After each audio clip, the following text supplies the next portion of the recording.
ចាសសូមគ្រប់ជំរាបសួរលោកតាលោកយាយអ៊ំពូមីងប្រិមិត្តដែលនិយមតាមដានសន្តាប់នៅរឿងព្រេងនិទានទាំងអស់គ្នាជាទីគោរពចាសឥឡូវនេះជាបន្តទៅទៀតនេះសូមនាំអារម្មណ៍ពុកម៉ែបងប្អូនទាំងអស់មកចូលរួមសន្តាប់រឿងព្រេងនិទានបន្តជាមួយនឹងនាងខ្ញុំដែលមានចំណងជើងថាប្រែត4នាក់ចាសចង់ដឹងថានៅក្នុងសាច់រឿងនោះមានខ្លឹមសារយ៉ាងណាសូមចូលរួមសន្តាប់ទាំងអស់គ្នាដូចតទៅចាសកាលព្រះសម្ពុទ្ធគង់នៅវត្តចេតពុននាក្រុងសាវត្តីមានឈ្មួញម្នាក់ជួញស្រូវបានយកសម្ដីស្រូវសង្កៀបស្រូវលាយនឹងស្រូវវាន់លក់ឲ្យអ្នកដតីឯកូនប្រុសរបស់គាត់មើលងាយមេត្តារបស់ខ្លួនយកខ្សែព្រាត់ដាក់លើក្បាលមេត្តាឯកូនប្រសាស្រីលួចលាក់សាច់ងៀតស៊ីតែម្នាក់ឯងមិនឲ្យស្វាមីមេត្តាបិតាបរិភោគផងចំណែកភរិយារបស់ឈ្មួញនោះជាមនុស្សកំណាញ់សំដីអាក្រក់ឃើញពួកស្មោមទៅសុំអ្វីស្ដីដៀលតេះថាឲ្យស្មោមនោះទៅស៊ីលាមួកក្នុងពេលក្រោយមកជនទាំង4នាក់នោះបានស្លាប់ជាបន្តបន្ទាប់គ្នាតាមវ័យរបស់ខ្លួនទៅកើតជាប្រែតនៅចន្លោះភ្នំកិច្ចកូដប្រែតទាំង4នាក់រងទុក្ខវេទនាផ្សេងគ្នាគឺប្រែតឈ្មួញកម្មបណ្ដាលឲ្យមានសម្ដីស្រូវដែលឆេះក្រហមកោជាគំនោប្រែតនោះចេះតែកើបដាក់លើក្បាលឆេះក្តៅស្រែកទ្រហោយំជានិច្ចឥតស្រាក់ស្រានរីឯប្រែតកូនប្រុសរបស់គាត់ផលកម្មបានបណ្ដាលឲ្យមានញញួរដៃឆេះក្រហមកាន់នៅនឹងដៃវាយសំពងក្បាលខ្លួនឯងបែកឈាមហូរស្រោចពេញខ្លួនស្រែកធ្ងោឥតស្រាក់ស្រានប្រែតកូនប្រសាស្រីរបស់គាត់វិញមានក្រចកវែងខ្វាចហែកសាច់របស់ខ្លួនឯងជាចម្លក់រួចយកទៅស៊ីស្រែកទ្រហោយំទួញឥតស្រាក់ស្រានឯប្រែតភរិយារបស់ឈ្មួញនោះផលកម្មបណ្ដាលឲ្យកើតជារណ្ដៅមូតលិមួកស្អុយរលួយចុះទៅកើបស៊ីមួយថ្ងៃដល់រាបដល់យប់ដល់ថ្ងៃវល់មិនចេះឆ្អែតចេះតែឃ្លានយ៉ាងខ្លាំងក្រៃលែងឥតឧបមាថ្ងៃមួយព្រះមហាមុគលាននិមន្តពីទីភ្នំកិច្ចកូដបានឃើញប្រែតទាំង4នាក់កំពុងរងទុក្ខវេទនាដូច្នោះក៏សួរបុព្វកម្មរបស់ប្រែតនោះបានជ្រាបសពគ្រប់ហើយនិមន្តមកកាន់វត្តចេតពុនក្រាបទូលរឿងប្រែតទាំងនោះចំពោះព្រះមានព្រះភិក្ខ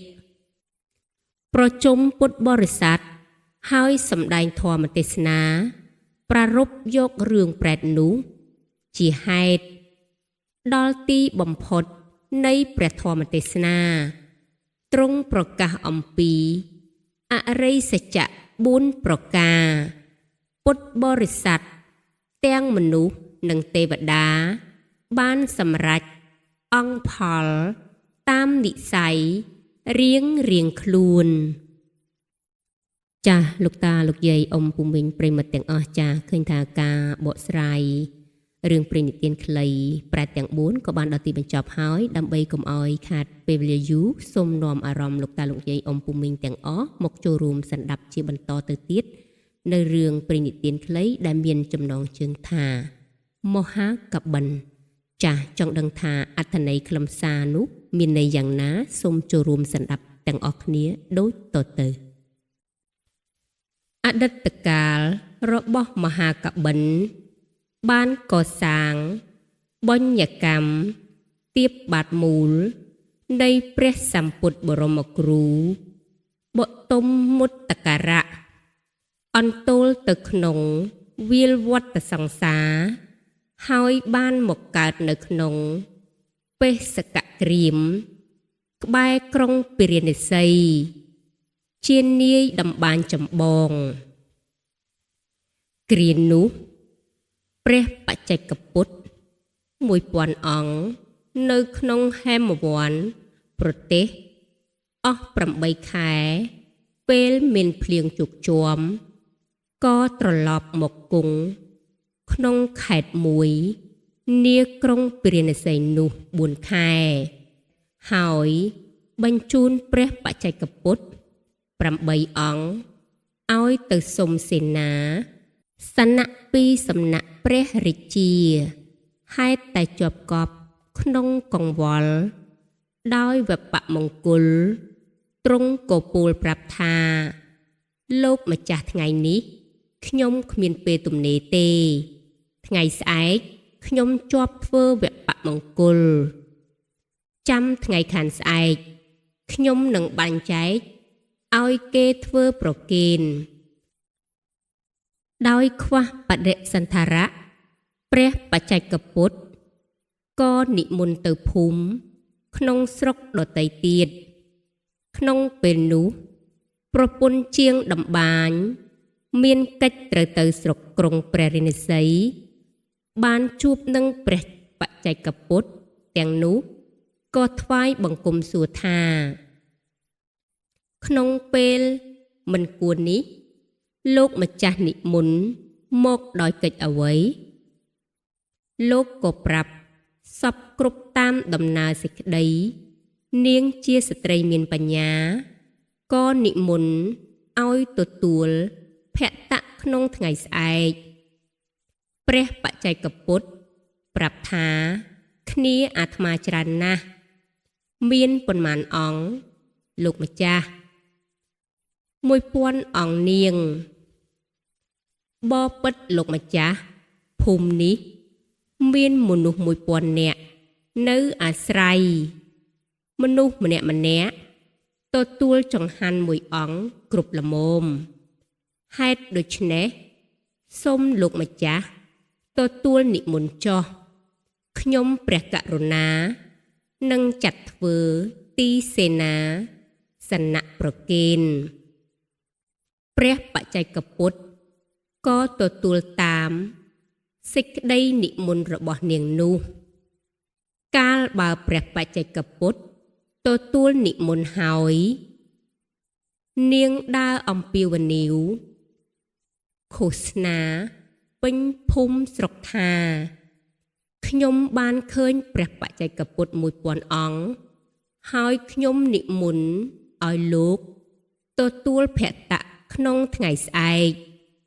សូមអស់លោកទាំងឡាយជួយចាត់ចែងទីកន្លែងនិងបបរបាយជាដើម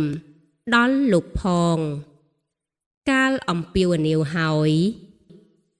ក៏ឲ្យធ្វើមណ្ឌលត្រង់កណ្ដាលស្រុកនិមន្តក្រាលអាសនៈពេលស្វាងអរុណោទ័យក៏និមន្តព្រះបច្ចេកពុទ្ធទាំងឡាយឲ្យត្រង់លើអាសនៈនោះទើបចាត់ចែងភក្តៈភោជនដ៏ថ្លៃថ្លាប្រគេនលុះលោកឆាន់រួចកាលណានាងក៏បបួលស្ត្រីទាំងអស់ទៅថ្វាយបង្គំហើយនិមន្តឲ្យចាំវស្សាក្នុងភូមិនោះដោយចាត់ចែងឲ្យបុរសម្នាក់ទៅស្វែងរកគ្រឿងសម្ភារៈមកសង់ទីលំនៅប្រគេនពួកអ្នកស្រុកទាំងអស់ក៏យល់តាមពាក្យណែនាំរបស់នាងហើយចេញទៅស្វែងរកឈើយកមកធ្វើបានសាលា1000ប្រគេនព្រះបច្ចេកពុទ្ធលុះពេលចេញវស្សានាងនោះបានបបួលពួកអ្នកស្រុកឲ្យចាត់ចែង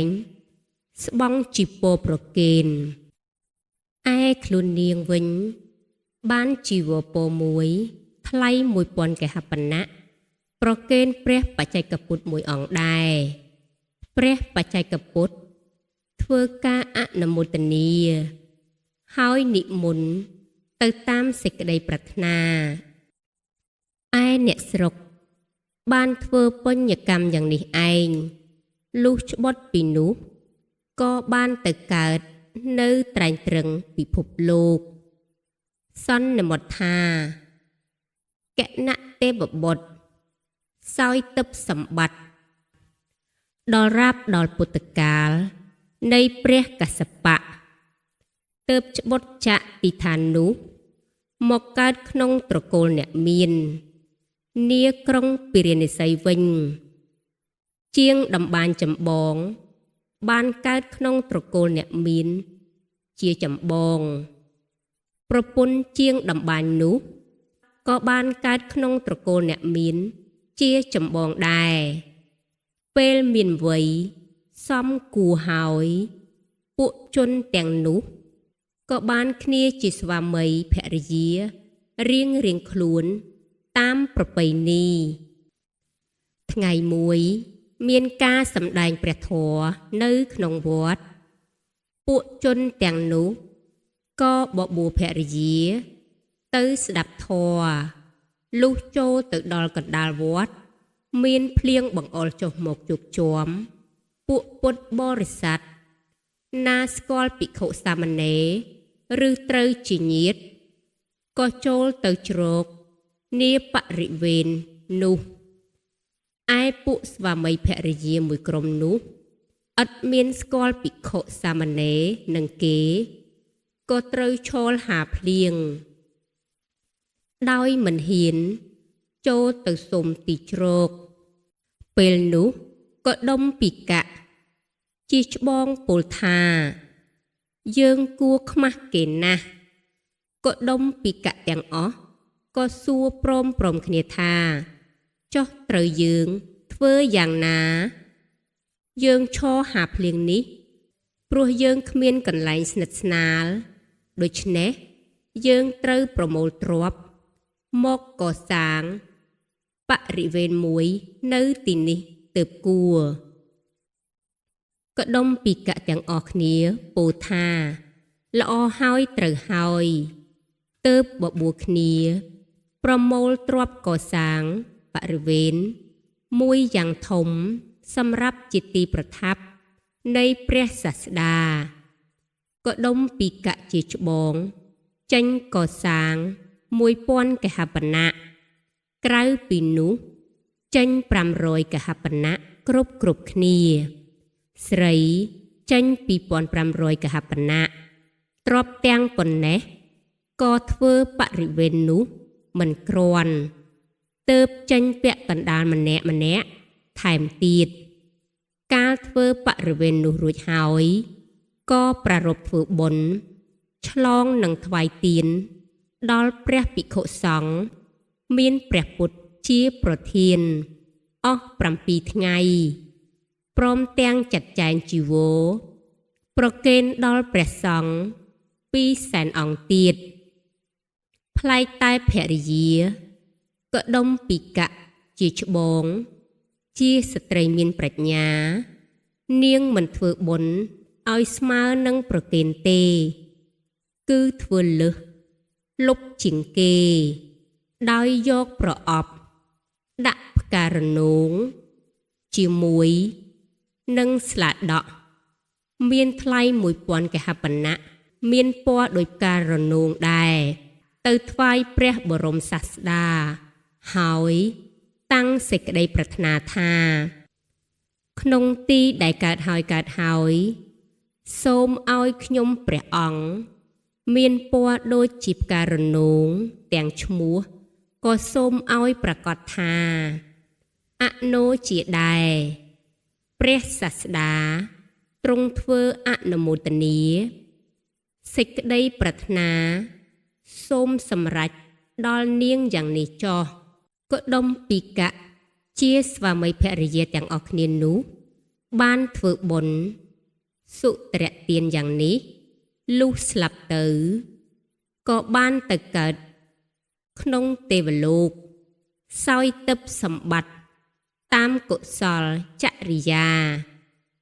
លុះច្បុតពីទេវលោកវិញក៏ដុំពីកៈជាច្បងបានកើតក្នុងត្រកូលព្រះរាជានាក្រុងកុតុវតីបានចម្រើនព្រះជន្មតាមលំដាប់ក៏បានសោយរាជ្យតពីព្រះរាជវង្សព្រះវរបិតាមានព្រះនាមថាមហាកបិនកដុំពីកៈក្រៅពីនេះក៏បានទៅកើតក្នុងត្រកូលអាមាត្យគ្រប់គ្នាឯភរិយាក៏ដុំពីកៈជាច្បងនោះបានទៅកើតក្នុងព្រះរាជត្រកូលនគរសាគរដែនមគតៈព្រះនាមមានព្រះសិរីរៈស្រស់បំប្រងដូចជាផ្ការណូងមានព្រះនាមប្រកាសថាអនុជាពេលចម្រើនព្រះជន្មបាន16វស្សាក៏បានជាព្រះអគ្គមហេសីនៃព្រះចៅមហាកបិនស្ត្រីទាំងឡាយក្រៅពីនេះបានកើតក្នុងត្រកូលមហាអាមាត្យដែរលុះមានអាយុល្មមរៀបការក៏មានភរិយានៃកូនអាមាត្យទាំងនោះឯងកូនអាមាត្យទាំងនោះមានសម្បត្តិប្រហាក់ប្រហែលនឹងព្រះរាជាដែរពេលដែលព្រះរាជា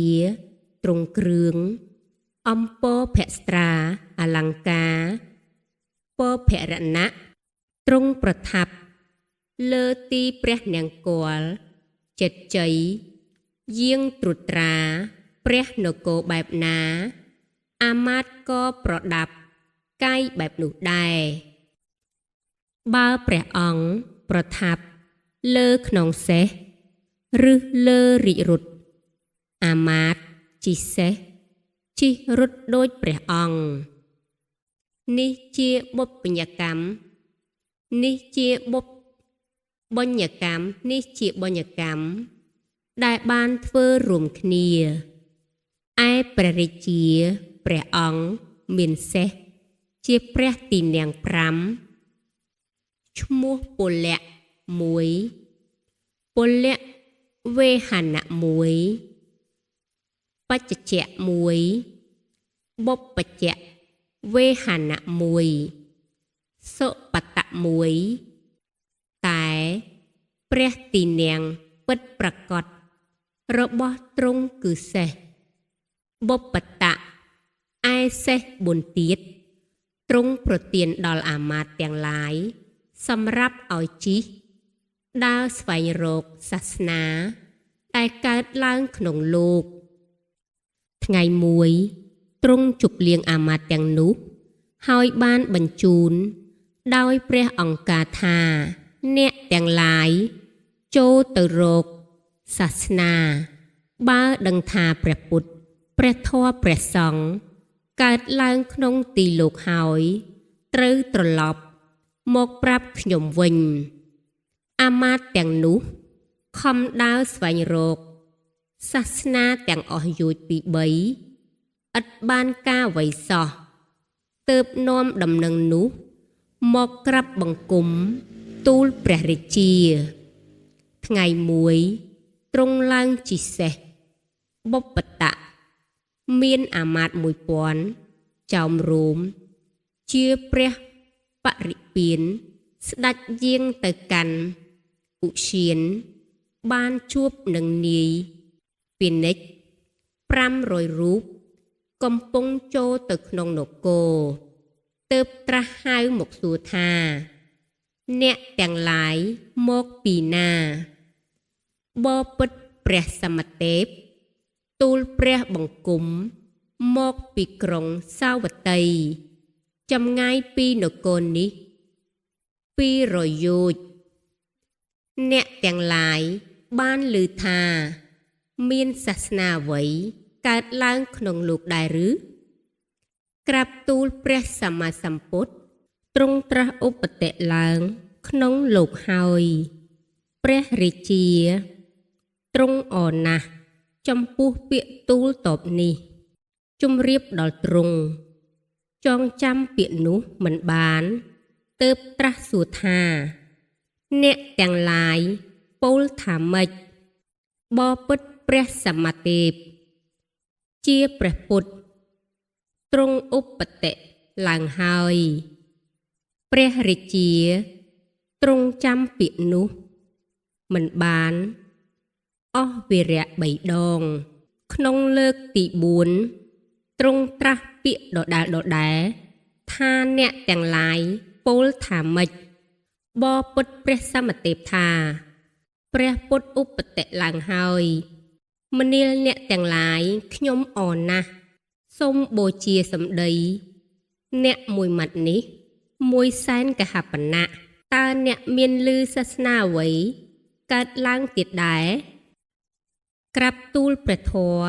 កើតឡើងក្នុងលោកហើយទ្រង់ស្ដាប់មិនបានអស់វិរៈ3លើកដល់លើកទី4ទ្រង់ត្រាស់ថាខ្ញុំនឹងបូជាសម្ដីអ្នក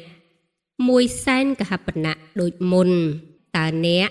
មានឮសាសនាអ្វីកើតឡើងដែរក្រាបទូលព្រះសង្ឃកើតឡើងហើយក្នុងលោកព្រះរាជាក៏ទ្រង់ចាំពាក្យនោះមិនបានទៀតអស់វិរៈ3លើកដល់លើកទី4ទ្រង់ត្រាស់ថាខ្ញុំនឹងបូជាសម្ដីអ្នកមួយសែនកហបណៈបន្ថែមទៀតហើយទ្រង់បែរព្រះភ័ក្ត្រមកមើលអាមាត្យត្រាស់សួរថាតើអ្នកទាំងឡាយគិតយ៉ាងណាដែរក្រាបបង្គំទូលព្រះអង្គនឹងធ្វើយ៉ាងណាណែអាមាត្យទាំងឡាយព្រះពុទ្ធព្រះធម៌ព្រះសង្ឃកើតឡើងហើយក្នុងលោកខ្ញុំមិនត្រឡប់ទៅវិញទេនឹងបួសនៅក្នុងសំណាក់ព្រះអង្គដោយពិត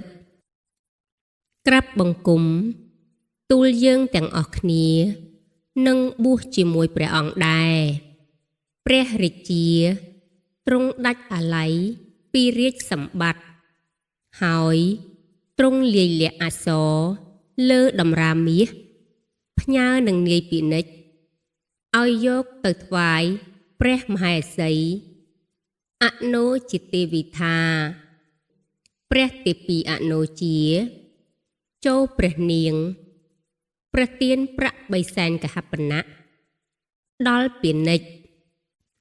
ដែលកាន់សម្បត្តិមុខនេះហើយចូលព្រះនាងសោយសម្បត្តិតាមសេចក្តីគប់ប្រាថ្នាចោះព្រោះយើងបានលះបង់ហើយនឹងទៅបំបួសក្នុងសំណាក់ព្រះសម្ពុទ្ធឯអាមាត្យក៏ផ្ដែផ្ដាំតាមលំនាំនោះឲ្យពិនិច្ឆប្រាប់ដល់ភរិយារៀងខ្លួនដែរគួរអស្ចារ្យណាស់ថ្ងៃមួយព្រះបរមគ្រូទ្រង់ប្រមាលមើលឃើញឧបនិស្ស័យសត្វទ្រង់ជ្រាបថាស្អែកនេះមហាកបិនរាជព្រមទាំងអាមាត្យ1000ចោមរោមជាបរិវារប្រាថ្នាបួសក្នុងសំណាក់តថាគតមហាកបិននិងបរិពានឹងបានសម្រេចព្រះអរហន្តព្រមទាំងបដិសម្បទាដូច្នេះគួរតថាគតទៅទទួលលុះព្រះចិន្តាយ៉ាងនេះហើយព្រឹកបំព្រៀងស្វាងព្រះសូរិយាយាងកាលណាក៏ប្រដាប់ដោយបាតនិងជីវរទៅទទួលអស់ផ្លូវ300យោជន៍ប្រៀបដូចជាស្ដេចចក្រពត្តិទៅទទួលមេឃុំតូចមួយហើយប្រថាប់បញ្ចេញឆពាន់រស្មីក្រោមគល់ព្រះជ្រៃសាខានេឆ្នេរស្ទឹងចន្ទតាព្រះរាជា ទ្រង់យាងមកដល់ស្ទឹងមួយត្រាស់សួរអាមាត្យថាស្ទឹងនេះឈ្មោះអ្វីក្រាបទូលព្រះអង្គឈ្មោះអរិយវច្ចាស្ទឹងនេះមានជម្រៅនិងទំហំប៉ុណ្ណាដែរក្រាបទូលជម្រៅ1តាវុធទំហំ2តាវុធចុះស្ទឹងនេះមានទូកឬក្បូនសម្រាប់ឆ្លងដែរឬទេក្រាបទូលព្រះអង្គឥតមានទេព្រះរាជាទ្រង់លាន់ព្រះអស់ថាកាលយើងកំពុងរកមើលជលយានទាំងឡាយមានទូកជាដើមសម្រាប់ឆ្លងជាតិក៏បង្អោនចូលទៅរកជរាចូលទៅរកមរណៈយើងជាអ្នកឥតមានពុទ្ធបុត្រចេញមកទីនេះគឺប្រាថ្នាចំពោះព្រះរតនត្រ័យដោយអនុភាពនៃព្រះរតនត្រ័យនោះសូមទីនេះកុំប្រកបជាទីទឹកឡើយហើយទ្រង់រំលឹកពុទ្ធានុតិថាអតិបិសោភគវាអហង្សសម្មាសម្ពុទ្ធោដូច្នេះទ្រង់ក៏យាងឆ្លងស្ទឹងនោះជាមួយអាមាត្យវិស័យដូចជាជាន់លើខ្នងថ្មទាំងចុងក្រចកជើងសេះទាំងឡាយក៏ឥតមានទទឹកដែរព្រះរាជាឆ្លងស្ទឹងនោះហើយយាងទៅក៏បានឃើញស្ទឹងមួយទៀតស្ដេចត្រាស់សួរអាមាត្យថានេះឈ្មោះស្ទឹងអ្វីក្រាបទូលព្រះអង្គឈ្មោះនីលវិហណាចុះជម្រៅនិងទទឹងស្ទឹងប៉ុន្មានក្រាបទូលព្រះអង្គជម្រៅនិងទទឹងកន្លះតាវុធដូចគ្នាព្រះរាជាក៏រលឹកធម្មនុសតិថាស្វាខតោភគវតោធម្មោហើយយាងឆ្លងស្ទឹងនោះក៏ប្រទះឃើញស្ទឹងមួយទៀតឈ្មោះចន្ទតាពាក្យសួរឆ្លើយឆ្លងរវាងព្រះរាជានិងអាមាត្យដូចនៃមុនប្លែកតែស្ទឹងមានឈ្មោះតានេះមានជម្រៅនិងទទឹងមួយយោជន៍ប៉ុណ្ណោះព្រះរាជាទ្រង់រលឹកដល់សង្ខានុសតិថាសុបដិណោភគវតោសាវកសង្ឃោហើយក៏យាងឆ្លងស្ទឹងនោះទៅក៏ប្រទះឃើញព្រះសាស្តាគង់បញ្ចេញរស្មីក្រោមដើមជ្រៃដែលមានសន្ធឹកដូចមាសដោយអំណាចរស្មីព្រះអង្គព្រះរាជាទ្រង់ព្រះតម្រេះថាពន្លឺរស្មីនេះមិនមែនជាពន្លឺច័ន្ទពន្លឺព្រះអាទិត្យទេវតាមាព្រំឬគ្រុឌណាមួយឡើយគឺពិតជារបស់ព្រះពុទ្ធទើបទ្រង់ចុះចាក់ខ្នងអសតៈមានព្រះកាយអោនចុះយាងឆ្ពោះមកលំអានសេរីស័យថ្វាយបង្គំគង់ក្នុងទីដ៏សមគួរជាមួយនឹងអាមាត្យព្រះសាស្តាស្ដេចសម្ដែងអនុបតិកថាឲ្យព្រះរាជានិងអាមាត្យស្ដាប់ធម៌ហើយព្រះរាជានិងអាមាត្យក៏បានសម្រេចធម៌សោតាបត្តិផលហើយក្រោកឡើងសូមបព្វជិឧបសម្បទាក្នុងទីនោះឯងព្រះសាស្តាទ្រង់រំពឹងមើលថាជីវបាទដែលបានសម្រេចពីរិទ្ធអាចមានដល់កលបុត្រទាំងនេះដែរឬណូទើបជ្រាបច្បាស់ថាកលបុត្រទាំងនេះបានប្រគេនជីវរ1000ដល់ព្រះបច្ចេកពុទ្ធ1000អង្គដល់មកពុទ្ធកាលព្រះកស្សបៈបានប្រគេនជីវរ20,000ដល់ភិក្ខុ20,000ទៀតហើយទ្រង់លាព្រះអរហន្ត ត្រាស់មនាលភិក្ខុទាំងឡាយអ្នកចូលមកសូមប្រព្រឹត្តព្រហ្មចរិយៈដើម្បីធ្វើនៅទីបំផុតនៃសេចក្តីទុក្ខដោយប្រពៃចោះភិក្ខុទាំងឡាយនោះក៏បានទ្រទ្រង់បរិក្ខា8ដូចជាព្រះថេរៈទាំងឡាយដែលមានវស្សា100រីនឹងស្រដីពីនាយពីនិច្ចជនទាំងឡាយដែលនាំព្រះរាជាសាសទៅថ្វាយព្រះទេពីលុះទៅដល់ហើយក៏ថ្វាយបង្គំអង្គុយក្នុងទីសំគួរមួយព្រះនាងទេពីត្រាស់សួរថាអ្នកទាំងឡាយមកមានការអ្វីយើងខ្ញុំទាំងឡាយព្រះរាជាបញ្ជូនឲ្យមកកាន់សំណាក់របស់ព្រះនាងសូមព្រះនាងប្រទានប្រាក់3សែនកហបណៈដល់ទូលព្រះបង្គំទាំងអស់គ្នាអគ្គមហេសីត្រាស់សួរថាអ្នកទាំងឡាយពលនេះច្រើនពេកអ្នកធ្វើកម្មយ៉ាងណាដល់ព្រះរាជាបានជាព្រះអង្គជ្រះថ្លាចំពោះអ្នកទើបឲ្យខ្ញុំប្រទានទ្រព្យមានប្រមាណប៉ុណ្ណេះបបិទ្ធព្រះនាងយើងបានក្រាបទូលព្រះរាជាថាសាសនាមួយកើតឡើងហើយក្នុងលោកអ្នកទាំងឡាយអាចប្រាប់ខ្ញុំបានទេក្រាបទូលបានថាព្រះពុទ្ធទ្រង់ឧបតិឡើងហើយពាក្យសួរឆ្លើយរវាងព្រះនាងនិងនាយពិនិច្យទាំងឡាយមានរបៀបដូចពេលដែលព្រះរាជាសួរដែរប្លែកតែនាងបូជាពាក្យមួយម៉ាត់ថាពុទ្ធោ3សែនកហបណៈធម្មោ3សែនកហបណៈសង្ឃោ3សែនកហបណៈប៉ុណ្ណេះនាយពិនិច្យបានប្រាក់រួមទាំងអស់10សែនកហបណៈពេលនោះ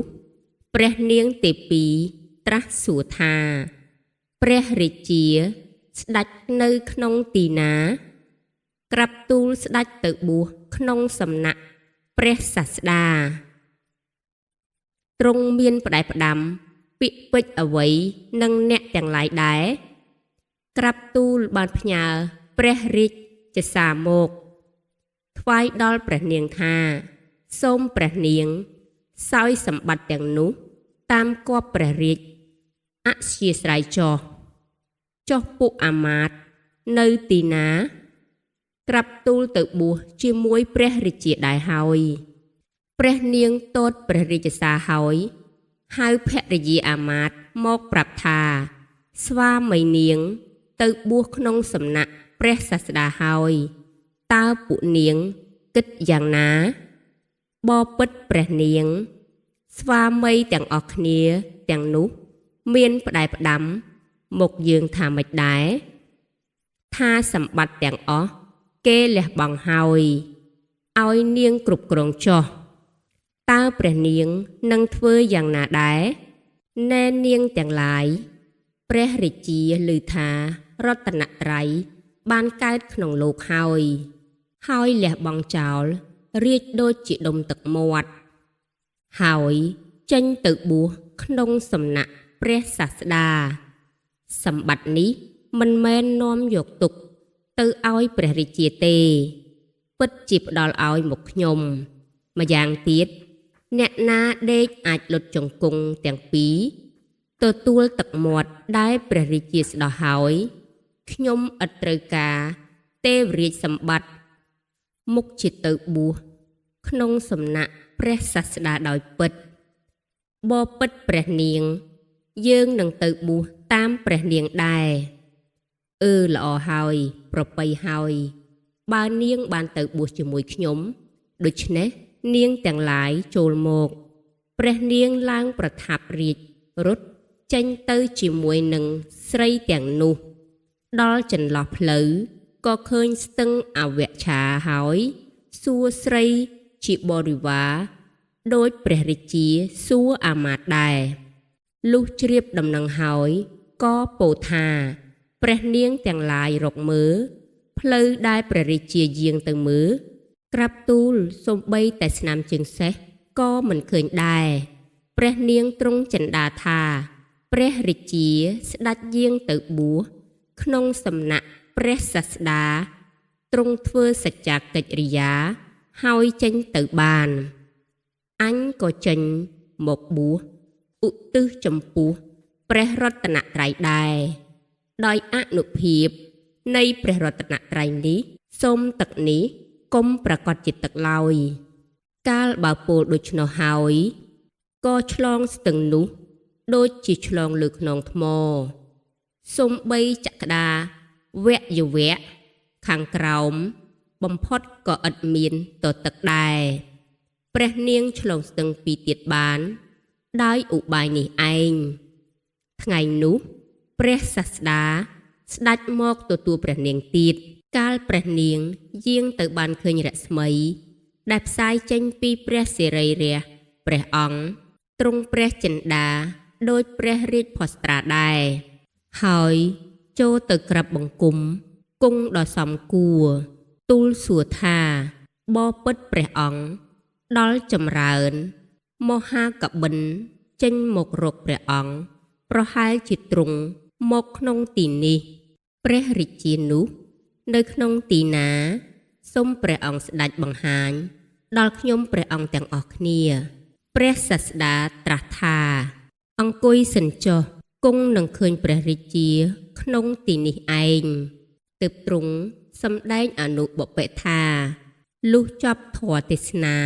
ព្រះនាងអនុជាព្រមទាំងបរិពាក៏បានសម្រេចសោតាបតិផលឯមហាកបិណ្ឌព្រមទាំងបរិវារការស្ដាប់ធម៌ដែលព្រះសាស្តាសម្ដែងដោយប្រុសស្ត្រីទាំងនោះក៏បានសម្រេចព្រះអរហន្តព្រមទាំងបដិសម្បទាព្រះសាស្តាស្ដេចបញ្ជូនស្រីទាំងនោះឲ្យទៅបួសក្នុងសំណាក់ភិក្ខុនីសង្ឃឯក្រុងសាវត្តីចម្ងាយពីផ្លូវ2យោជន៍លុះស្រីទាំងនោះបានឧបសម្បទាជាភិក្ខុនីក្នុងសះមណ្ឌលហើយក៏បានសម្រេចព្រះអរហន្តនាពេលនោះឯងចាលោកតាលោកយាយអំពុំមិញប្រិមិត្តអ្នកតាមដានសន្តាប់ទាំងអស់ឃើញថាការបកស្រាយរឿងព្រេងនិទានខ្លីចំនួន2រឿងក៏បានដល់ទីបញ្ចប់ហើយដើម្បីកុំឲ្យខាតពេលវេលាយូរសូមបង្វែរអារម្មណ៍ពុកម៉ែបងប្អូនលោកតាលោកយាយអំពុំមិញទាំងអស់មកចូលរួមសន្តាប់ជាបន្តទៀតនៅរឿងព្រេងនិទានខ្លីដែលមានចំណងជើងថាទុតបុរសចាចង់ដឹងថាអត្ថន័យខ្លឹមសារនៅក្នុងសាច់រឿងនោះយ៉ាងណាសូមចូលរួមសន្តាប់ជាបន្តទៅទៀតជាមួយនឹងនាងខ្ញុំដូចតទៅក្នុងកាលដែលកន្លងទៅហើយព្រះសម្មាសម្ពុទ្ធព្រះនាមកស្សបៈមានព្រះខ័យណាស្រប20,000អង្គបរិវារស្ដេចយាងទៅកាន់ក្រុងពារាណសីមនុស្សទាំងឡាយបានកំណត់ធនធានតាមកម្លាំងខ្លួនចូលគ្នា8នាក់ខ្លះ10នាក់ខ្លះថ្វាយអាកន្តុកទានជាដើមថ្ងៃមួយក្នុងទីបំផុតភក្តកិច្ចព្រះសាស្តាធ្វើអនុមោទនាថាឧបសគ្គឧបាសិកាទាំងឡាយបុគ្គលមួយពួកក្នុងលោកនេះឲ្យទានដោយខ្លួនឯងមិនបបួលអ្នកដទៃបុគ្គលនោះបានតែភោគសម្បត្តិមិនបានបរិវារសម្បត្តិក្នុងទីដែលកើតហើយទេបុគ្គលមួយពួកនេះបបួលគេធ្វើទានតែខ្លួនឯងមិនធ្វើបុគ្គលនោះបានតែបរិវារសម្បត្តិទេឥតបានភោគសម្បត្តិឡើយបុគ្គលមួយពួកខ្លួនឯងក៏មិនបានឲ្យទាំងមិនបានបបួលអ្នកដទៃផងបុគ្គលនោះទៅកើតក្នុងទីណាភោគសម្បត្តិក៏គ្មានបរិវារសម្បត្តិក៏គ្មានជាអ្នករស់នៅដោយការស៊ីវត្ថុសំណល់គេបុគ្គលមួយពួកទៀតឲ្យទានខ្លួនឯងផងបបួលអ្នកដទៃផងបុគ្គលនោះកើតក្នុងទីណារមែងបានភោគសម្បត្តិផងបរិវារសម្បត្តិផងបណ្ឌិតបុរសម្នាក់ អង្គុយស្ដាប់ធម៌ក្បែរនោះគិតថាអញនឹងធ្វើឲ្យបានសម្បត្តិទាំងពីរយ៉ាងនេះទើបថ្វាយបង្គំព្រះសាស្តាទូលថាបពិតព្រះអង្គដល់ចម្រើនថ្ងៃស្អែកនេះសូមទ្រង់ទទួលភិក្ខរៈបាយរបស់ខ្ញុំព្រះអង្គព្រះសាស្តាត្រាស់ថាអ្នកត្រូវការដោយភិក្ខុប៉ុន្មានបពិតព្រះអង្គ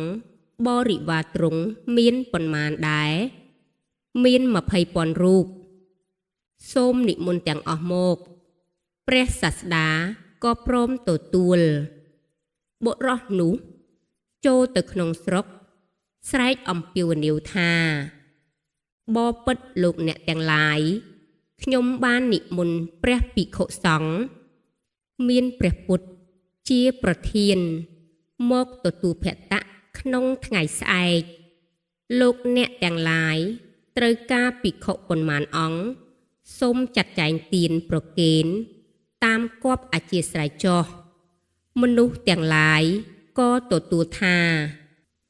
យើងឲ្យដល់10ភិក្ខុអង្គ20អង្គ30អង្គ100អង្គខ្លះទៀត500អង្គទើបបុរសបណ្ឌិតនោះស្រង់ឈ្មោះចុះក្នុងបញ្ជីក្នុងនគរនោះមានបុរសម្នាក់ដែលជនទាំងឡាយស្គាល់ឈ្មោះថាមហាក្រណាស់បណ្ឌិតបុរសបានឃើញអ្នកមហាក្រនោះមកដល់ចំពោះមុខខ្លួនក៏ពោលបបួលថាអ្នកមហាក្រសម្លាញ់ខ្ញុំបាននិមន្តព្រះភិក្ខុសង្ឃមានព្រះពុទ្ធជាប្រធានមកទទួលភត្តៈនាថ្ងៃស្អែកតើអ្នកមានត្រូវការភិក្ខុប៉ុន្មានអង្គខ្ញុំក្រណាស់បានព្រឹកខ្វះល្ងាចបានល្ងាចខ្វះព្រឹកនឹងឲ្យទានយ៉ាងម៉េចបានទុកឲ្យអ្នកមានទ្រព្យគេប្រគេនចុះបណ្ឌិតបុរសជាមនុស្សឆ្លាតក្នុងការបបួលទុកជាឮពាក្យថាគ្មានហើយក៏នៅតែមិនស្ងៀមចេះតែពោលបបួលថាអ្នកមហាក្រសម្លាញ់ជនច្រើនក្នុងនគរនេះបរិភោគភោគជនល្អស្លៀកពាក់ល្អស្រស់បោះដេកលើដំណាក់មានសេរីសោយសម្បត្តិប្លែកតែសម្លាញ់ស៊ីឈ្នួលជួលពាត់គេរាល់ថ្ងៃនៅត្អូញថាស៊ីមិនគ្រប់គ្រាន់ប្រហែលជាអ្នកមិនដឹងថាកាលពីដើមអញគ្មានបានឲ្យទានសោះទេឬខ្ញុំក៏មិនដឹងយ៉ាងម៉េចនេះដែរកាលបើដូច្នោះម្ដេចអ្នកមិនធ្វើបុណ្យក្នុងពេលនេះអ្នកជាមនុស្សកំឡោះមានកម្លាំងពលំគ្រប់គ្រាន់ស៊ីឈ្នួលគេហើយយកកម្រៃនោះមកធ្វើបុណ្យមិនគួរទេឬអ្នកមហាក្របណ្ឌិតនោះនិយាយយ៉ាងនេះរឿយក៏កើតសេចក្តីសង្វេគហើយព្រមទទួលភិក្ខុមួយអង្គឲ្យឆាន់ក្នុងថ្ងៃស្អែកទើបត្រឡប់ទៅផ្ទះប្រាប់ភរិយាថាណែនាងអ្នកនគរគេធ្វើភត្តៈប្រគេនព្រះសង្ឃថ្ងៃស្អែកនេះអញមានបុរសម្នាក់មកបបួលថាចូលអ្នកឲ្យភត្តៈដល់ភិក្ខុមួយអង្គទៅយើងនឹកចាត់ចែងភត្តៈប្រគេនភិក្ខុមួយអង្គក្នុងថ្ងៃស្អែកនេះឯភរិយាមិនបានពោលថាយើងជាអ្នកក្រម្ដេចក៏ទៅស្ដាប់ពាក្យគេទេបែរជាពោលថាបពុទ្ធស្វាមីប្រពៃណាស់ហើយយើងព្រោះតែមិនបានឲ្យទានពីជាតិមុនទើបជាតិនេះយើងក្ររហេមរហាមខ្វះព្រឹកខ្វះល្ងាចយ៉ាងនេះយើងទៅស៊ីឈ្នួលគេយកកម្រៃមកធ្វើភត្តៈប្រគេនលោកពុំខាន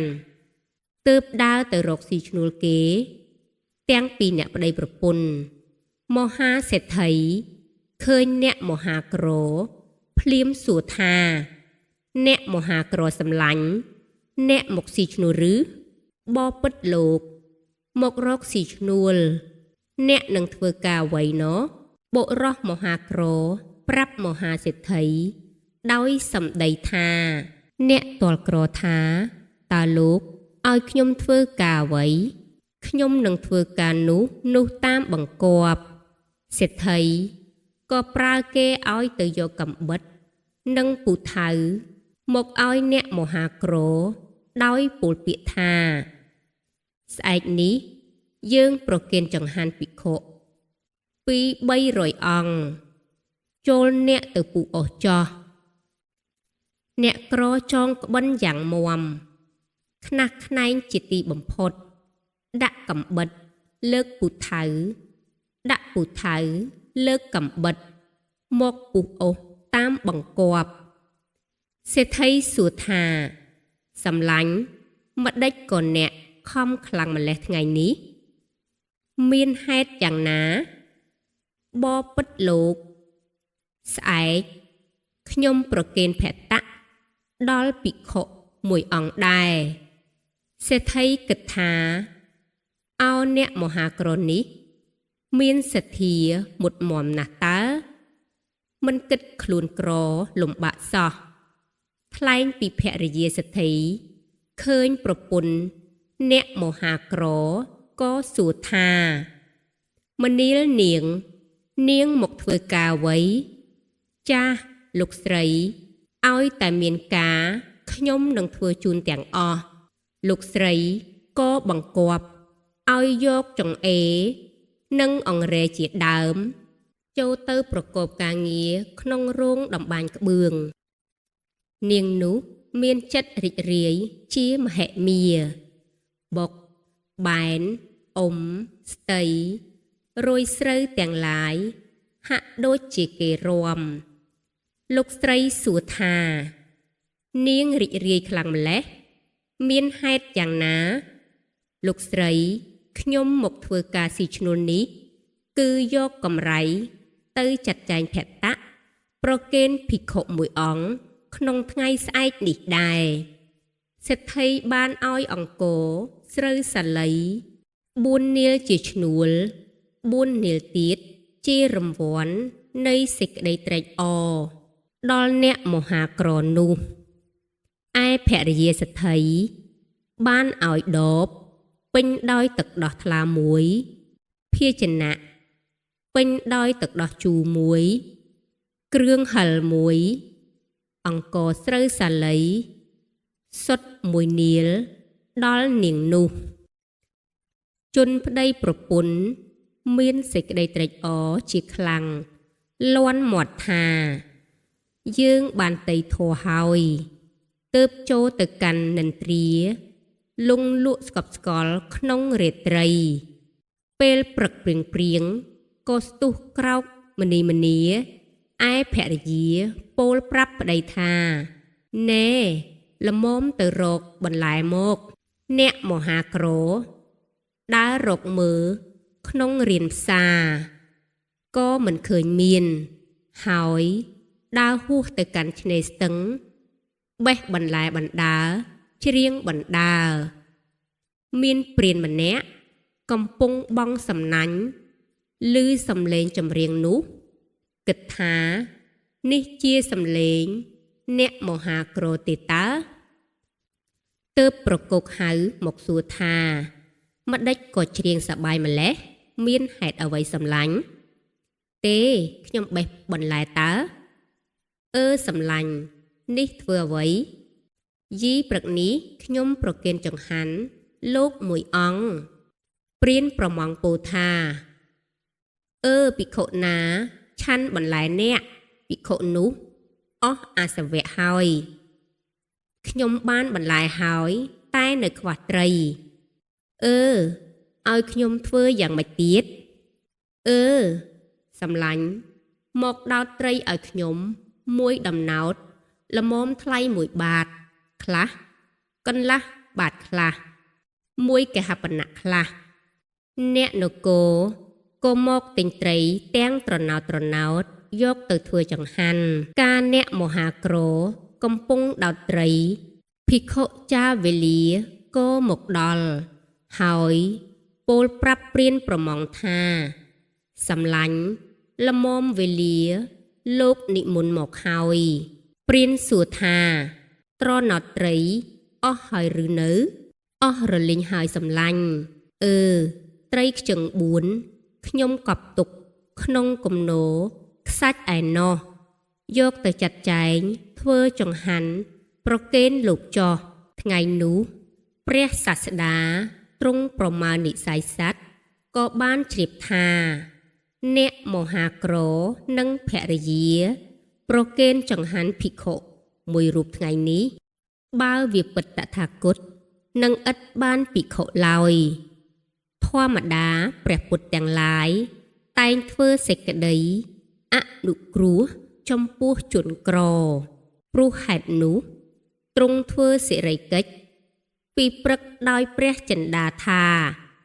តថាគតនឹងធ្វើសេចក្តីសង្គ្រោះដល់អ្នកមហាក្រទើបចូលទៅប្រថាប់ក្នុងគន្ធកុដិថ្លែងពីអ្នកមហាក្រកំពុងយួរត្រីដើរទៅផ្ទះក៏ក្តៅរំជួលដល់ពិភពនៃស្ដេចអធិរាជស្ដេចក៏ព្រះចិន្តាថាអ្នកមហាក្រនឹងប្រគេនចង្ហាន់ដល់ភិក្ខុមួយអង្គព្រះសាស្តាស្ដេចនឹងអនុគ្រោះអ្នកក្រនេះដោយពិតដូច្នេះគួរអញទៅជួយចាត់ចែងភតៈថ្វាយព្រះអង្គទើបខ្លែងភេទដើរមកសុំស៊ីឈ្នួលឲ្យអ្នកមហាក្រដោយអួតថាព្រះអង្គចេះវិជាដាំស្លសពគ្រប់អង្វរកទាល់តែអ្នកមហាក្រសុខចិត្តទើបអ្នកមហាក្រសួរថាតើអ្នកចាត់ចែងភតៈមួយពេលយកថ្លៃឈ្នួលប៉ុន្មានព្រះឥន្ទបើអ្នកប្រគេនភតៈដល់ភិក្ខុខ្ញុំឥតត្រូវការវាដោយថ្លៃឈ្នួលទេសូមតែចែកបុណ្យបានហើយអ្នកមហាក្រក៏ឲ្យចូលទៅក្នុងផ្ទះចាត់ចែងភតៈឯព្រះឥន្ទប្រាប់ថាល្មមអ្នកទៅទទួលលោកហើយឯអ្នកចាត់ចែងការបានបញ្ជូនភិក្ខុទាំងឡាយតាមចំនួនបញ្ជីឲ្យដល់អ្នកម្ចាស់ទានរាល់រូបអ្នកមហាក្រក៏ទៅទទួលភិក្ខុនឹងគេលុះទៅដល់កន្លែងក៏សួរអ្នកចាត់ចែងថាភិក្ខុអង្គណាដែលអ្នកត្រូវខ្ញុំអ្នកចាត់ចែងភ្ញាក់ព្រឺតពោលប្រាប់ថាខ្ញុំភ្លេចទៅហើយអ្នកមហាក្រឮពាក្យនោះភ្លាមហាក់ដូចជាគេពួយលំពេងមានមុខដ៏មុតស្រួចចំពោះបាយក៏យំរៀបរាប់ថាអ្នកបបួលខ្ញុំឲ្យប្រគេនចង្ហាន់ដល់ព្រះភិក្ខុមួយអង្គពីម្សិលមិញខ្ញុំទៅស៊ីឈ្នួលគេទាំងប្តីប្រពន្ធព្រឹកមិញដើរទៅរកបន្លែឯឆ្នេរស្ទឹងទៀតសូមអ្នកឲ្យភិក្ខុមួយអង្គដល់ខ្ញុំពុំខានមនុស្សទាំងឡាយសួរថាអ្នកមហាក្រមានរឿងរ៉ាវយ៉ាងណាទើបជម្រាបគេតាមសេចក្តីនោះមនុស្សទាំងនោះក៏សួរបញ្ជាក់អ្នកចាត់ចែងទៀតអ្នកចាត់ចែងក៏ពោលថាពិតមែនពួកមនុស្សពោលថាអ្នកធ្វើកម្មធ្ងន់ណាស់ជាអ្នកចាត់ចែងភិក្ខុត្រូវឲ្យភិក្ខុមួយអង្គដល់អ្នកមហាក្រពុំខានអ្នកចាត់ចែងមានសេចក្តីខ្មាស់អៀនក៏ពន្លឹកពោលថាអ្នកមហាក្រសម្លាញ់កុំឲ្យខ្ញុំវិនាសព្រោះខ្ញុំភ្លេចឆឹងមនុស្សទាំងឡាយក៏នាំភិក្ខុទៅផ្ទះប្រគេនអស់ទៅហើយដូច្នេះសម្លាញ់ទៅវត្តពោលទូលព្រះសាស្តាថាបបិទ្ធព្រះអង្គដល់ចម្រើនខ្ញុំព្រះអង្គជាអ្នកក្រសូមទ្រង់ធ្វើសេចក្តីអនុគ្រោះដល់ខ្ញុំព្រះអង្គ បើបុណ្យសម្លាញ់មានគង់តែមានគង់តែបានព្រោះព្រះអង្គឥតទាន់ទទួលនិមន្តអ្នកណាទេអ្នកមហាក្របានរត់ទៅយ៉ាងលឿនសំដៅទៅវត្តឥស្រជនមានស្ដេចនិងស្ដេចកំឡោះក៏ពោលចំអកថាអ្នកមហាក្រភក្តកាមិនទាន់ដល់ដោតពិតហេតុអ្វីបានជាអ្នកបង្ខំមកអ្នកមហាក្រពោលតបថាខ្ញុំដឹងហើយថាភក្តកាលមិនទាន់ដល់ទេតែខ្ញុំមកថ្វាយបង្ខំព្រះសាស្តាទេហើយក៏ឈរបង្អែកក្បាលលើធរណីគុន្ធកុដថ្វាយបង្គំដោយគោរពពោលថាបបិទ្ធព្រះអង្គដល់ចម្រើនក្នុងនគរនេះឥតមាននរណាក្រជាងខ្ញុំព្រះអង្គទេសូមទ្រង់ជាទីពឹងរបស់ខ្ញុំព្រះអង្គសូមទ្រង់ធ្វើជាសេចក្តីអនុគ្រោះដល់ខ្ញុំព្រះអង្គព្រះសាស្តាស្ដេចបើកទ្វារគុតហើយប្រទានបាតឲ្យអ្នកមហាក្រនោះហាក់ដូចជាបានសោយរាជ្យជាស្ដេចចក្រពត្តិឥស្រជនទាំងឡាយក៏រមិលមើលមុខគ្នាទៅវិញទៅមកគ្មានអ្នកណាមួយហ៊ានដណ្ដើមយកបាតដែលព្រះសាស្តាប្រទានឲ្យអ្នកមហាក្រនោះឡើយឥស្រជនទាំងឡាយនោះក៏ពោលលួងលោមអ្នកមហាក្រថាហើយអ្នកមហាក្រភឿនចូលអ្នកឲ្យបាតព្រះសាស្តាមកខ្ញុំនឹងឲ្យទ្រព្យដល់អ្នកប៉ុណ្ណេះសម្លាញ់ជាអ្នកក្រគួរទទួលយកទ្រព្យនេះទៅវាគ្មានប្រយោជន៍ដោយបាតទេអ្នកមហាក្រពោលថាទេមិនឲ្យដាច់ខាតហើយព្រោះខ្ញុំឥតត្រូវការទ្រព្យទេត្រូវការតែថ្វាយចង្ហាន់ដល់ព្រះសាស្តាប៉ុណ្ណោះឥស្រជនទាំងអស់គ្នានឹកអស់សង្ឃឹមថានឹងបានបាតព្រះសាស្តាក៏ត្រឡប់ទៅផ្ទះវិញនៅតែព្រះរាជាមួយអង្គគត់ដោយទ្រង់គិតថាអ្នកមហាក្រទុកជាអញលួងលោមដោយទ្រព្យក៏នៅតែមិនព្រមឲ្យរឿងនេះពិតជាគ្មាននរណាមួយហ៊ានទទួលយកបាតដែលព្រះសាស្តាប្រទានដោយផ្ទាល់ព្រះអង្គឡើយចាំមើលតីធម៌អ្នកមហាក្រនេះយ៉ាងម៉េចទៅអញនឹងនាំព្រះសាស្តាទៅដំណាក់ក្នុងកាលដែលអ្នកមហាក្រប្រគេនតីធម៌ហើយនឹងប្រគេនអាហារដែលនាយវិសេសចាត់ចែងដល់ព្រះអង្គទើបស្ដេចយាងទៅជាមួយនឹងព្រះសាស្តាដែររីឯសកទេវរាជចាត់ចែងវត្ថុទាំងឡាយមានបបរបាយនិងបន្លែរួចហើយក៏រៀបចំអាសនៈដល់សំគួរដល់ព្រះសាស្តាហើយនៅអង្គុយចាំអ្នកមហាក្រនិមន្តព្រះអង្គទៅដល់ផ្ទះក៏ទូលថាសូមព្រះអង្គស្ដេចយាងចូលគួរអស្ចារ្យណាស់ផ្ទះគាត់ទៀបបើអ្នកណាមិនអោន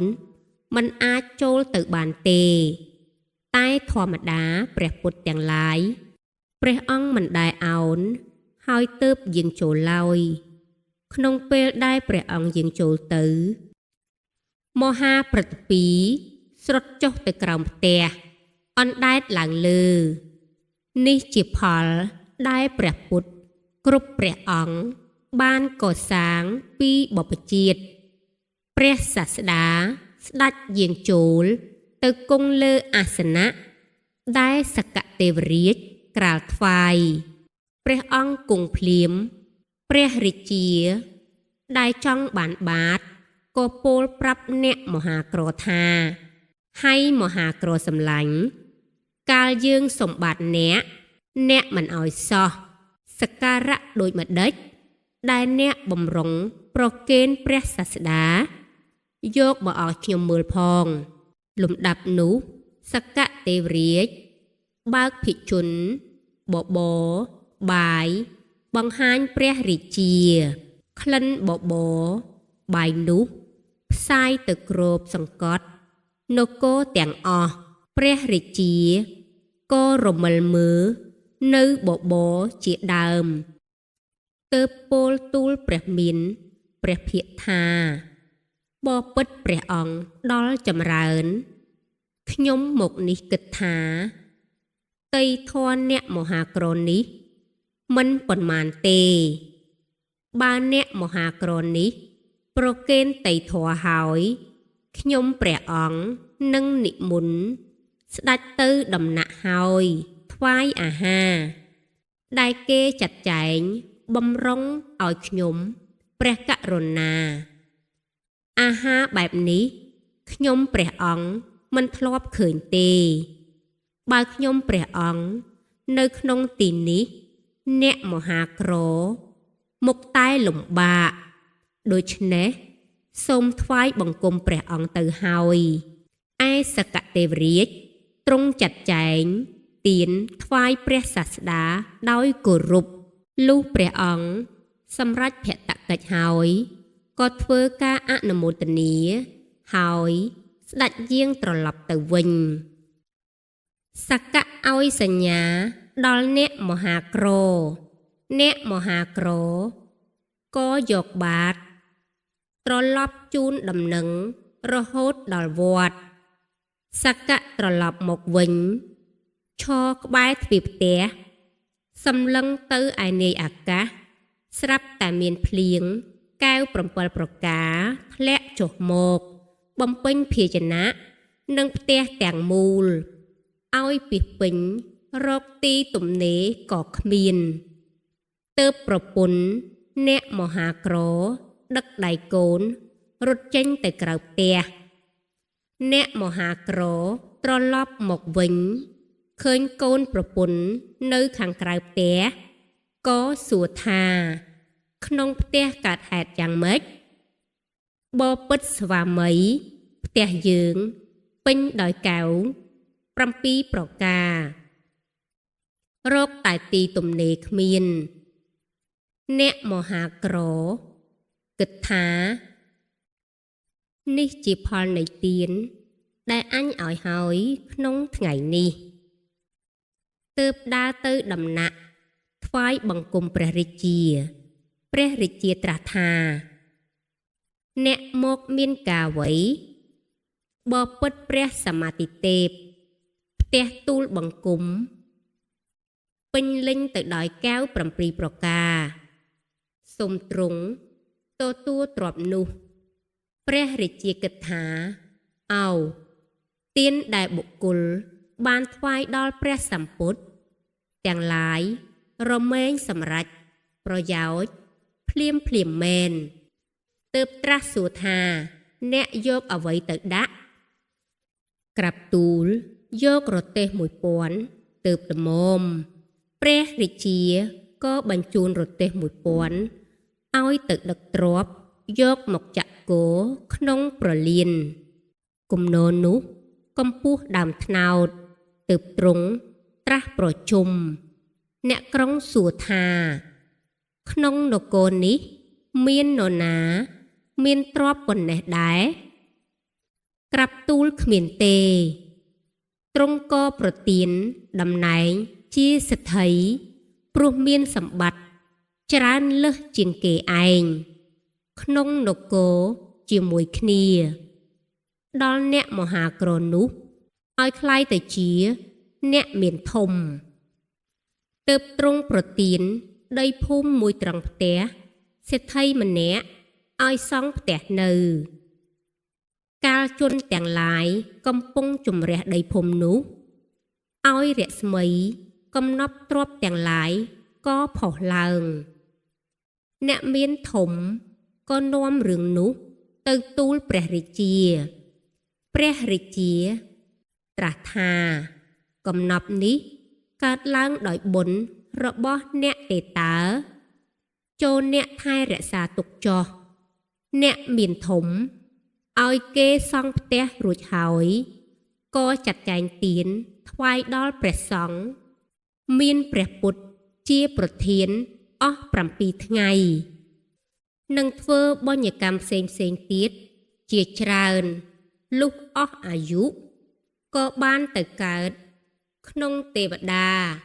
សោយទិព្វសម្បត្តិអស់មួយពុទ្ធនន្តទើបសយុទ្ធចាកទីនោះមកចាប់បដិសន្ធិក្នុងផ្ទៃនៃធីតាសិទ្ធិជាឧបធៈព្រះសិរីបុត្រេណាក្នុងសាវតីក្នុងពុទ្ធបាទនេះតាំងពីទារុនេះចុះចាប់បដិសន្ធិកាលក្នុងផ្ទៃមេដាកាលណាជនអ្នកនៅក្នុងផ្ទះនោះជាជនលីលាក្តីល្ងីល្ងើក្តីគោក្តីឆ្កួតក្តីក៏คล้ายទៅជាបណ្ឌិតទាំងអស់គ្នា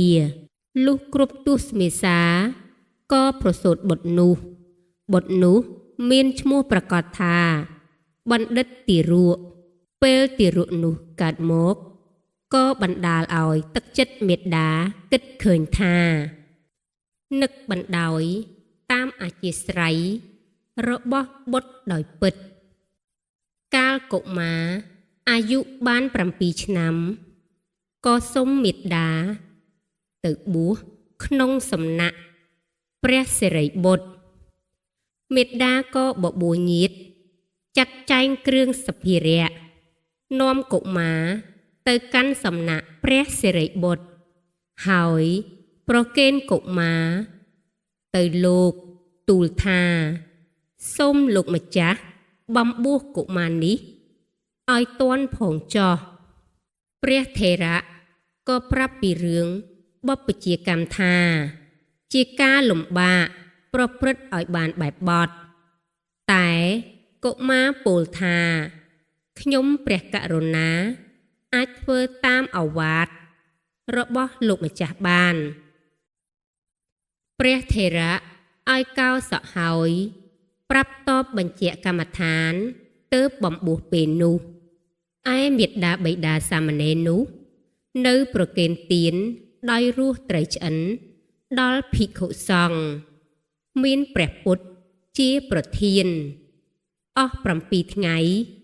ទើបវិលទៅផ្ទះវិញថ្ងៃទី8ព្រះថេរៈនាំសាមណេរទៅបិណ្ឌបាតលុះនិមន្តទៅក៏បានឃើញប្រឡាយឃើញជាងចាំងឃើញជាងកូនសហើយសួរព្រះថេរៈក៏ពោលប្រាប់តាមដំណើរទើបឲ្យសាមណេរវិលត្រឡប់មកវិញនឹងឲ្យកូនសោទ្វារមកផងសាមណេរមកដល់វត្តក៏បើកទ្វារចូលទៅធ្វើសាមណធម៌សំងំអភិរម្យក្នុងកុដិតែម្នាក់ឯងពេលនោះព្រះសាស្តារមិលមើលនិស័យសត្វក៏បានដឹងថាសាមណេរបណ្ឌិតនេះនឹងបានសម្រេចអរហន្តក្នុងពេលដែលតថាគតសូត្រប្រាថ្នាចំពោះសិរីបុត្រទើបយាងទៅចាំព្រះសិរីបុត្រនៅខាងក្រៅកុដិនោះលុះព្រះថេរៈនិមន្តមកដល់ទ្រង់សួរ4ប្រស្នាថាមនាលសិរីបុត្រអាហារនាំមកនៅអ្វីក្រាបទូលនៅវេទនានាំមកនៅអ្វីនាំមកនៅរូបនាំមកនៅអ្វីនាំមកនៅភេសនៈលុះចប់ប្រស្នាសាមណេរនៅក្នុងកុដិក៏បានសម្រេចអរហន្តក្នុងព្រះជន្ម7វស្សានិងបួសបាន8ថ្ងៃប្រៀបដូចជាផ្កាឈូករីកស្រស់បោះដូច្នោះឯង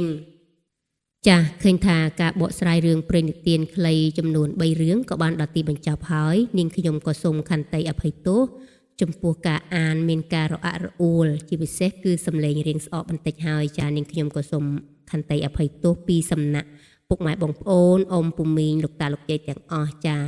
ដើម្បី ផ្ដល់ជាកម្លាំងចិត្តដល់នាងខ្ញុំសូមចូលរួម like និង subscribe ទាំងអស់គ្នាដើម្បីឲ្យនាងខ្ញុំធ្វើការអានជូននៅរឿងព្រេងនិទានខ្លីៗជាបន្តទៀតចាជាចុងក្រោយនាងខ្ញុំក៏សូមពិសិដ្ឋពរជ័យដល់លោកតាលោកយាយអ៊ំពូមីងនិងប្រិយមិត្តទាំងអស់ជួបតែសេចក្តីសុខនិងសេចក្តីចម្រើនទាំងអស់គ្នាចាសូមអរគុណសូមជម្រាបលា